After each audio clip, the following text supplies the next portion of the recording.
जो थंबनेल में देखा है वो आपको इस वीडियो में मिलेगा। बस वीडियो के अंत तक बने रहना। अगर आप भी इस दुनिया में एक मुकाम हासिल करना चाहते हैं तो एक बाज को बाज बनने का पूरा सफर आपको जानना बहुत जरूरी है, क्योंकि 25 से 30 की उम्र तक आने के बाद भी लोगों को रिस्क लेने से डर लगता है। एक ऐसा पक्षी है जिसकी एक अलग ही पहचान है, जो आसमान का सीना चीर के हजारों मीटर ऊपर 120 किलोमीटर घंटे की रफ्तार से उड़ता है, जो खुद के कई गुना अधिक वजन के शिकार को भी अपने पंजों पे दबोच कर उड़ जाता है और इसीलिए उसे पक्षियों का राजा कहा जाता है, जिसे हम बाज के नाम से जानते हैं। और एक बाज इतना ऊंचा मुकाम हासिल करता है अपनी ट्रेनिंग और अपनी पुनर्जन्म की वजह से। लेकिन एक बाज की जीवन की शुरुआत ही रिस्क से होती है।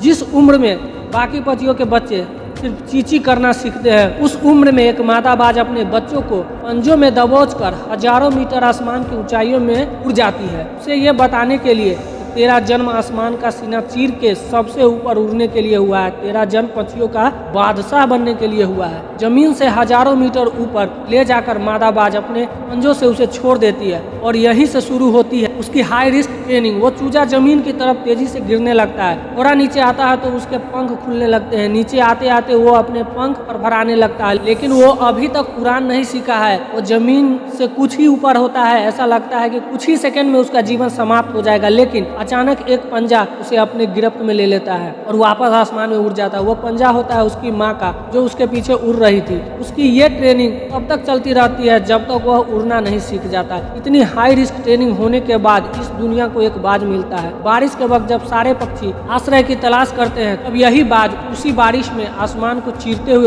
ऊपर निकल जाता है और बादल से कहता है, तू बरस ले, कितना बरसेगा। एक बाज की उम्र लगभग 70 साल होती है। जब वह 40 साल का होता है तब एक परेशानी उसकी जिंदगी में मौत बनकर आती है, जो आपकी परेशानियों की तुलना में बहुत बड़ी होती है, क्योंकि 40 साल की उम्र में बाज की चोंच इतनी मुड़ जाती है तो उसे शिकार निगलने में बहुत परेशानी होती है। उसके पंख भारी हो जाते हैं, छाती से चिपकने लगते हैं, जिससे उड़ना बहुत मुश्किल हो जाता है। उसके पंजे लंबे और लचीले हो जाते हैं, जिससे वो शिकार को सही से नहीं पकड़ पाता। अब उस बाज के पास सिर्फ 3 रास्ते होते हैं। वह अपने शरीर त्याग सकता है, गिद्ध की तरह छोड़े हुए भोजन पर निर्भर हो जाए, और सबसे कठिन और पीड़ादायक रास्ता अपने आप को पुनः स्थापित करना, फिर से आसमान का सीना चीर कर उड़ने का। और वो इसी तीसरे रास्ते को चुनता है और अपने पास के सबसे ऊंची चोटी पे पहुंच जाता है। वहां पर अपना घोंसला बनाता है और फिर शुरू होता है परेशानियों को जड़ से उखाड़ कर आसमान में उड़ने का सफर।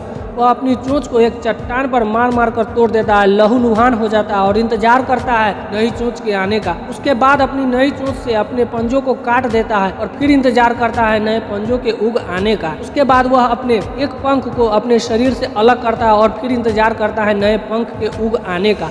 और इस प्रक्रिया में उसे समय लगता है पूरे 5 महीने का। इन 5 महीनों की कड़ी तपस्या से एक बाज का पुनः जन्म होता है। वो फिर से तैयार हो जाता है आसमान का सीना चीर कर उड़ने के लिए। जो 3 रास्ते बाज के पास थे, वही 3 रास्ते आपके पास होते हैं। लेकिन कुछ लोग पहले रास्ते को चुनते हैं और परेशानियों के तले दब कर सुसाइड कर लेते हैं। ज्यादातर लोग दूसरे रास्ते को चुनते हैं। वो परेशानियों का बोझ पड़ते ही अपने लक्ष्य को छोड़कर एक नॉर्मल लाइफ जीने लगते हैं। और कुछ वो लोग भी होते हैं जो इन परेशानियों को लात मारकर अपनी मेहनत के दम पर बाज की तरह आसमान की बुलंदियों को छूते हैं। दोस्तों, बाज की यह ट्रेनिंग हमें बहुत बड़ी सीख देती है। अगर रिस्क लेना पड़े तो ले लो। अपने फील्ड में अपने आप को इतना ट्रेंड कर लो, उस फील्ड में आपसे ऊपर उड़ने के बारे में सोच कर लोगों के पसीने छूट जाए, तभी आप अपने फील्ड के किंग बन पाओगे। Thank you. जय हिंद, जय भारत।